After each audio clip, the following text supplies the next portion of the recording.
सबसे पहले कमेंट करके मुझे ये बताओ कि आपको डिफिकल्ट सब्जेक्ट कौन सा लग रहा है और कौन से सब्जेक्ट का आपको वन शॉट वीडियो चाहिए। दोस्तों प्लीज वीडियो को लाइक कर दो और हाइप भी दे दो भाई, आज के वीडियो में हाइप सबसे टॉप पे चलना चाहिए इस वीडियो में।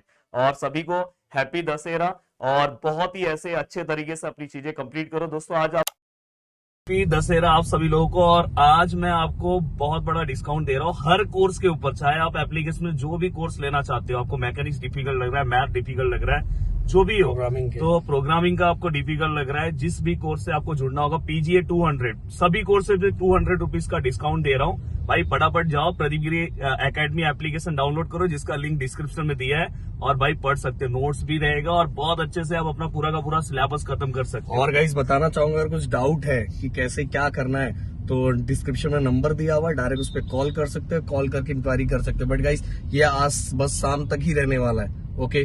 तो फटाफट डिस्क्रिप्शन में अपने ऐप का भी लिंक दिया हुआ है। देखो चाहे आप इंजीनियरिंग में हो, बीएससी में या डिप्लोमा में हो, तो देखो यूनिट टेस्ट आपके लिए बहुत मायने रखता है। अभी देखो मैं भी अगर यूनिवर्सिटी में अगर मैंने टॉप किया है, तो इसमें मेरे यूनिवर्सिटी में टॉप करने के पीछे सबसे बड़ा रोल यूनिट टेस्ट का भी है। क्योंकि यूनिट टेस्ट में हम अगर पूरे के पूरे मार्क्स स्कोर करते हैं, तो कहीं ना कहीं हमारा पॉइंटर, हमारा परसेंट क्या होता है दोस्तों, बढ़ता है।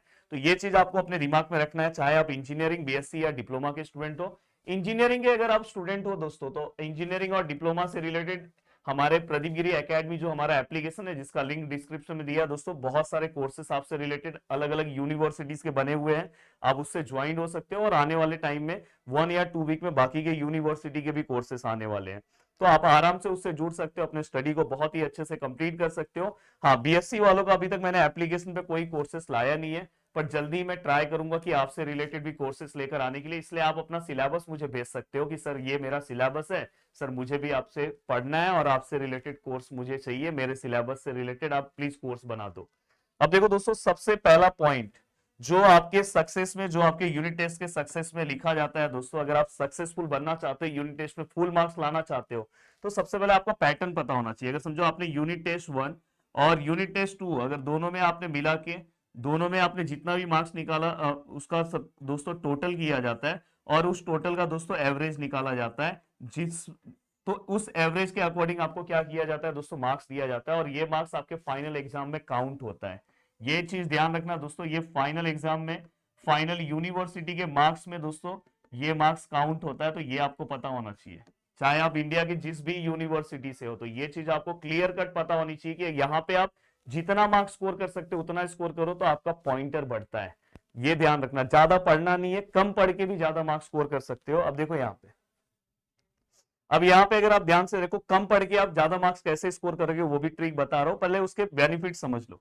यूनिट टेस्ट का तो पहला बेनिफिट मैंने ये बोला कि यूनिट टेस्ट में हम ज्यादा मार्क्स स्कोर कर सकते हैं कम पढ़ के। कैसे करेंगे वो तो मैं आपको बताता हूँ। दूसरा बेनिफिट है कि यूनिट टेस्ट की वजह से अपना परसेंटेज और पॉइंटर दोस्तों वो क्या होता है दोस्तों, बढ़ता है। पॉइंटर बढ़ता है, और हमें कहीं ना कहीं हेल्प होता है हमारा ओवरऑल। लास्ट वाला जब रिजल्ट आता है ना फर्स्ट सेम का, उस टाइम पे आपको फील होता है यार इस यूनिट टेस्ट में मैंने फोकस नहीं किया था, मुझे कम मार्क्स आया। तो इसलिए ट्राई करो कि यूनिट टेस्ट में फुल मार्क्स ही लेकर आने के लिए। अब यहाँ पे सबसे पहले दोस्तों आपको क्वेश्चन का तरीका समझना होगा कि यूनिट टेस्ट में सबसे बड़ी गलती आपकी ओर से क्या की जाती है पता है। अगर कहीं पे दोस्तों अगर ऐसा लिखा है एक्सप्लेन, अगर कहीं पे दोस्तों एक्सप्लेन लिखा हुआ है, तो आपको उसका आंसर एक्सप्लेन की तरह ही देना है दोस्तों। अगर कहीं पे डिराइव लिखा हुआ है, तो दोस्तों उसका आंसर आपको डिराइव मतलब आपको कुछ ना कुछ वहां पे डिराइव मतलब कुछ डेरिवेशन टाइप में, तो आपको उसको डिराइव करके बताना है। बहुत लोग क्या करते हैं, बस डिराइव बोला है तो उसमें कुछ बस डिराइव करते हैं, उसमें आपको अलग अलग नोटेशन को डिफाइन करो। अगर आप कोई न्यूमेरिकल सॉल्व कर रहे हो दोस्तों, तो न्यूमेरिकल में एक चीज का ध्यान रखो, गिवन डेटा मेंशन करो, और न्यूमेरिकल में कौन से टर्म को क्या बोलते हैं दोस्तों वो भी आप मेंशन करो, जिससे आपको उस न्यूमेरिकल में फुल मार्क्स मिलेंगे। यूनिट आप लिखो, छोटी छोटी चीजों की वजह से आपके मार्क्स जा सकते हैं। अगर कहीं पे अगर आपको दोस्तों यहाँ पे अगर आपको लिखा है कि अगर समझो चेक करने के लिए बोला है या कैलकुलेट करने के लिए बोला है, तो आप कैलकुलेट करके आंसर दिखाओ। तो ये सब चीजों का आपको ध्यान रखना है। थियरी क्वेश्चन में दोस्तों एक चीज का फोकस करना है कि डायग्राम मैंडेटरी, वहां पे नहीं भी बोला होगा तो भी मुझे ऐसा लगता है कि आपको डायग्राम बनाना चाहिए।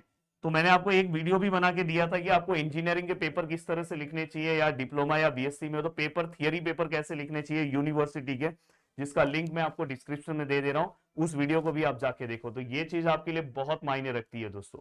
अब यहाँ पे ठीक है सर, ये सब तो समझ में आ गया सर। हाँ सर, टीचर का रोल इसमें क्या है, तो दोस्तों देखो मैंने आपको थोड़ी देर पहले बोला कि मैं आपको कुछ तरीके बता रहा हूं। देखो एक सबसे बड़ा तरीका पता है पीवाईक्यू से। 90%, 99% क्वेश्चन दोस्तों आपके यूनिट टेस्ट में पीवाईक्यू से आते हैं। आप 99 से 100 भी ले सकते हो, या तो 95% के आसपास क्वेश्चन पीवाईक्यू से यूनिट टेस्ट में आपको दिखाई देंगे मैक्सिमम। जहां पे जो बहुत ही मतलब जो टीचर्स दोस्तों पूरे के पूरे आपके यूनिवर्सिटी के पैटर्न के अकॉर्डिंग पेपर निकालते हैं, वो हमेशा पीवाईक्यूज वाइज ही पेपर देते हैं, आप चेक कर लेना। अब दोस्तों जो 10% क्वेश्चन है वो टीचर्स कभी कभी कैसे कुछ ऐसे टॉपिक्स होते हैं 5% के आसपास जो क्वेश्चन है दोस्तों, तो टीचर्स क्या करते हैं पता है, कुछ ऐसे टॉपिक्स हैं जो इंपॉर्टेंट है पर पेपर में नहीं पूछा जाता, तो टीचर वहां से क्वेश्चन देते हैं। तो दोस्तों क्या होता है पता है, कॉलेज में ना टीचर्स किस तरह से यूनिट टेस्ट के क्वेश्चंस ना कहीं कहीं पे क्वेश्चन बैंक मिलते हैं दोस्तों। क्वेश्चन बैंक आप में से किसको मिला है आप मुझे बता सकते हो। देखो क्वेश्चन बैंक से भी क्वेश्चन आते हैं, पर कभी कभी ऐसा होता है क्वेश्चन बैंक से एक भी क्वेश्चन नहीं आया, तो अगर आप ये सोचोगे क्वेश्चन बैंक से सेम टू सेम क्वेश्चन आया तो ये गलती है। पर कहीं कहीं टीचर्स डायरेक्ट बोल देंगे क्वेश्चन बैंक में 50 क्वेश्चन है और ये 50 क्वेश्चन में से ही आने वाला है, तो इनडायरेक्टली वो 50 क्वेश्चन ना बहुत ज्यादा होता है, आप खुश हो जाते हो अरे चलेगा 50 में से आएगा। पर एक तरह से अच्छा है कि अपना 50 क्वेश्चन प्रैक्टिस हो जाता है। तो दोस्तों अगर क्वेश्चन बैंक बोला तो एक बार अपने टीचर से कंफर्म कर लो कि सर मैडम ये क्वेश्चन बैंक से सेम टू सेम आने वाला है कि उस पैटर्न का आएगा, तो आपके लिए रेफर करने में थोड़ा अच्छा है, नहीं तो बाद में आप निराश हो जाओगे। तो ये सब चीजें टीचर्स से थोड़ा कंफर्म कर लेना। टीचर्स क्लासरूम में जो गिने चुने दोस्तों 10 क्वेश्चन जो भी पढ़ाते हैं, जिस टॉपिक के वो जो भी 10 क्वेश्चन पढ़ा रहे हैं वो थोड़ा फोकस वाइज रखो यूनिट टेस्ट में, क्योंकि यूनिट टेस्ट का पेपर दोस्तों टीचर्स ही बनाते हैं। और जिस डिवीजन में एचओडी पढ़ा रहे हैं, देखो मोस्टली क्या होता है जो सब्जेक्ट होता है, जैसे अगर समझो आपका मैथ सब्जेक्ट है तो मैथ का आपके यहाँ पे कोई ना कोई एचओडी होगा, हेड ऑफ द डिपार्टमेंट होगा, वो कभी कभी जिस डिवीजन में पढ़ा रहा है, तो मोस्ट ऑफ द टाइम क्या होता है पेपर कभी कभी एचओडी डिजाइन करता है या एचओडी पेपर देखता है। तो फिर क्या होगा पता है कि एचओडी पता चला अपने क्लास में जो क्वेश्चन दे रहा है उसके अकॉर्डिंग पेपर बना है, तो इसलिए थोड़ा सा आपको जिस डिवीजन में अगर एचओडी पढ़ा रहे हैं, नहीं पढ़ा रहे तो कोई दिक्कत नहीं, पढ़ा रहे तो उनसे भी थोड़ा सा उस डिवीजन में आपका कोई दोस्त है तो उससे बुक लेके देखो भाई उसने क्या क्या क्वेश्चन पढ़ा है। और मैक्सिमम क्वेश्चन आपके यूनिट टेस्ट में मेरे वीडियो से मिलेंगे, आप चेक कर लेना, मेरे वीडियो से मैक्सिमम क्वेश्चन आपको दिखाई देंगे।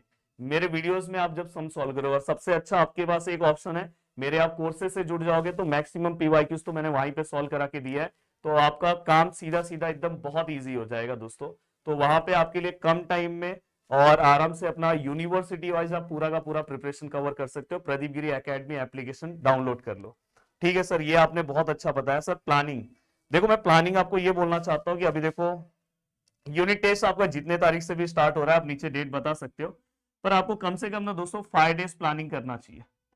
5 डेज प्लानिंग करना चाहिए। हो सकता है किसी का यूनिट टेस्ट अगर कल से ही स्टार्ट हो रहा है तो बात अलग है, पर अगर 5 डेज आप प्लानिंग करोगे ना, प्लानिंग को किस तरह से डिवाइड करो पता है, 3 तरह से, एक डिफिकल्ट, एक मॉडरेट और एक इजी सब्जेक्ट। अब जो डिफिकल्ट सब्जेक्ट है वो 5 दिन आपको 2-2 घंटे पढ़ना है, 2-2 घंटे अगर आप पढ़ लोगे तो काम हो जाएगा। मॉडरेट वाला 5 दिन 1-1 घंटे और इजी वाला दोस्तों 5 दिन 30 मिनट्स। अपने आप आपका पूरा सिलेबस हो जाएगा दोस्तों बिना किसी टेंशन के लिए। पर एक चीज का ध्यान रखना, जब भी आप यूनिवर्सिटी के सिलेबस को प्रिपेयर करते हो तो साथ में आपके दिमाग में एक माइंडसेट होना चाहिए कि यूनिट टेस्ट के साथ मेरा यूनिवर्सिटी भी कवर हो। तो यूनिवर्सिटी और यूनिट टेस्ट दोनों को अलग अलग मत रखना, साथ में प्रिपेयर करना, इसलिए कोई टॉपिक स्किप मत करना, अच्छे से प्रिपरेशन करके जाओगे तो कोई दिक्कत नहीं होगा।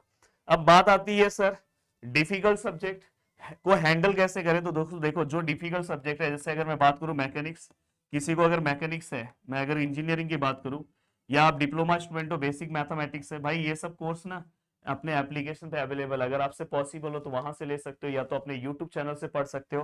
किसी को मैथमेटिक्स है भाई अपने एप्लीकेशन पे अवेलेबल है, वहां से आपके लिए सबसे अच्छा हो जाएगा। कम टाइम में 2-3 सम सॉल्व कर लो, 2-3 सम नोट से देख लो, फटाफट आपका सिलेबस रेडी हो जाएगा। और अगर आप कल जुड़ते हो उससे अच्छा है आज जुड़ना, कि आज आपको, नहीं तो फिर कल ना कहीं जैसे अभी जैसे जैसे आपका एग्जाम पास में आएगा आप कहीं ना कहीं, बहुत मैं हर साल देखता हूँ स्टूडेंट जुड़ते ही हैं, पर अगर आज आपसे पॉसिबल है तो आज जुड़ोगे तो अच्छा है। तो मैं बस यही बोलना चाहता हूँ कि दिमाग में एक पैटर्न रखो, दिमाग में प्लानिंग रखो, और टीचर्स का थोड़ा सा देखो और पीवाईक्यूज थोड़ा सा देखो, और उसके अकॉर्डिंग आप अपने यूनिट टेस्ट के लिए तैयार हो जाओ। चैनल से अगर आप फर्स्ट टाइम जुड़े हो तो याद से चैनल को सब्सक्राइब कर देना, वीडियो को लाइक कर देना, अपने दोस्तों तक इस वीडियो को शेयर करना। जय हिंद दोस्तों।